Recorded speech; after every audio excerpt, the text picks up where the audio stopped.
And welcome back.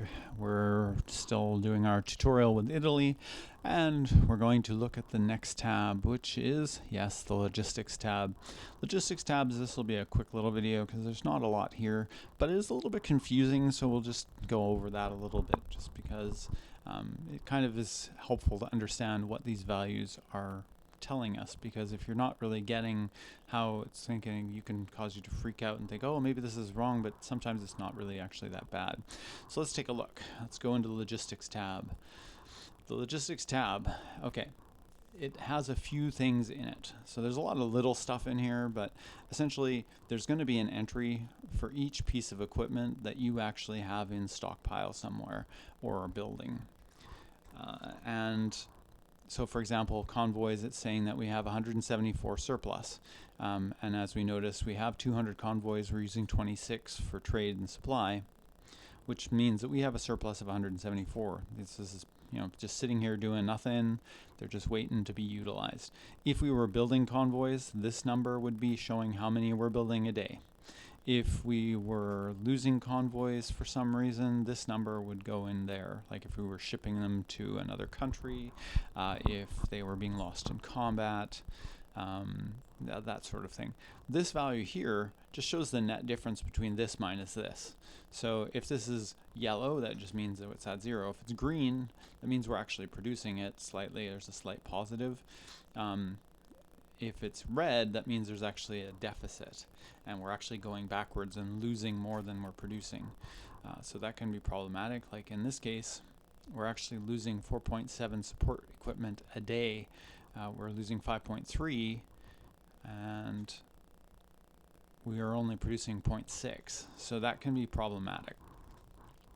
We currently have a deficit of minus 46 as well, and we're going to make it lower. So what that means is that our units have, infantry or engineering companies in them, like this one does, and they require 30 support equipment to be fully equipped.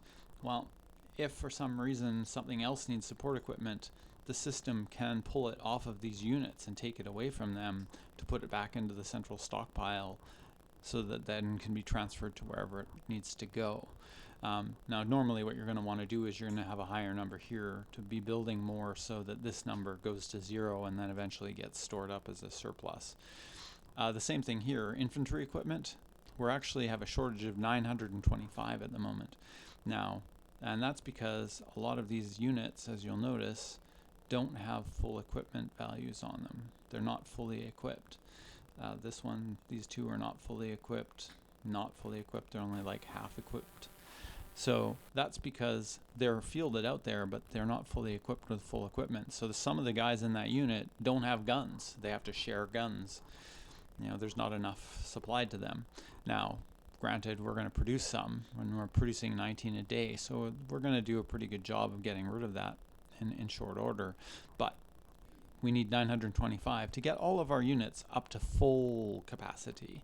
And once they're all at full capacity, anything that we have gets stored in a big stockpile and can be utilized later.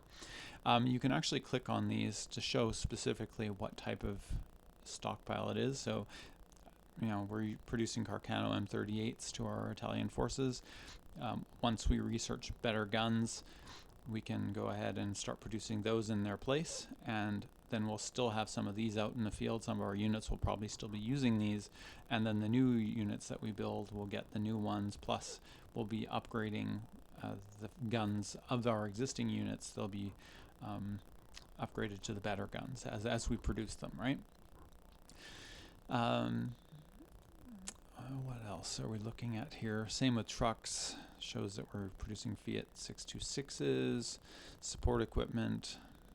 Oh yes, the other thing is when we capture equipment, let's say we conquer a country, we get their equipment. So we'll see their equipment in here as well. And that can sometimes fill that need. Like if we have a minus 925 and we suddenly conquer a country and we win, 6,000 infantry equipment because of that, this is suddenly going to go to positive like 5,100 because that deficit, all that equipment can now be given out to our troops to bring them up to full capacity. Light tanks, it'll show us that we're producing L3s. If we were to go in and, you know, research better tanks and go up to L6s, or if we were to produce L3CCs or LSPG1s or LAA1s, those would also show up in there. So, you know, they come up under there. But essentially, this is just a way to kind of get an overview of how far you are away from, you know, fully, you know, if we're producing 19.2 a day, actually, yeah, 134.86 units. And we can look at this and go, okay, it's going to take 49 days for this shortage before it'll be gone. So after 50 days, we'll have produced enough infantry equipment to bring this to zero. And the same with this one, we can look, oh, it'd take us 78 days to bring this back up based on our requirements. So as you can see here, division requirements is -9 units, garrison requirement is -37 units. Do they have, no, yeah, so. And I just need to check that. Yeah, they're on cavalry, that's good.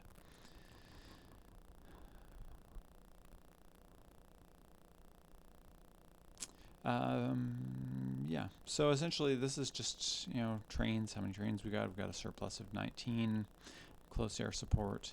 Now at the bottom there are buttons here for fuel. So usually you can just leave these alone. They don't really need to be messed with, but sometimes you may have a specific need to have your air being supplied fuel ahead of everything else.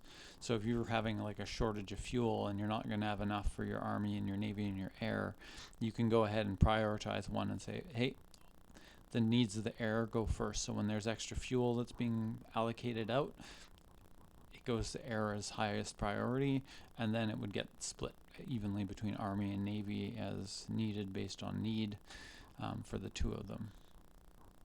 So that's all that is. It also has like the stockpile of fuel, how much fuel stockpile we have, which, as you'll notice, matches up there. You know, we're here.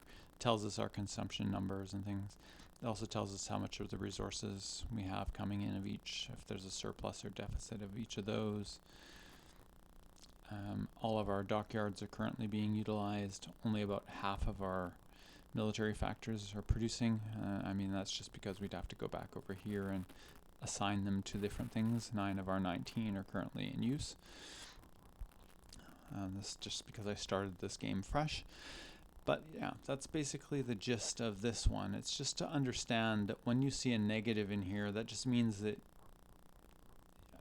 you're got a shortage currently, but you know, if you're producing, it'll eventually go away. You'll get that especially when I create more infantry. So right now we're sitting at -25 for our existing units. If I go ahead and say, okay, I want to produce 6 more infantry units, and you'll notice we don't have any equipment for any of them. When I go back to this, it suddenly shows that we now need 4,500, and that's because we not only need 925 to produce for those ones, but we also have to produce equipment for these other 6 units that we just, you know, drew up on paper. And you know, so to fully supply all of them and all of our existing units, it's going to take 4,500 units to do, and at our current production rate, that's going to take 238 days to get enough equipment for them all. Now we'll be able to deploy these units ahead, because as soon as they get to 20% training, and they probably won't even be at full capacity yet, we would be able to deploy them early, and then they'll now be out in the field.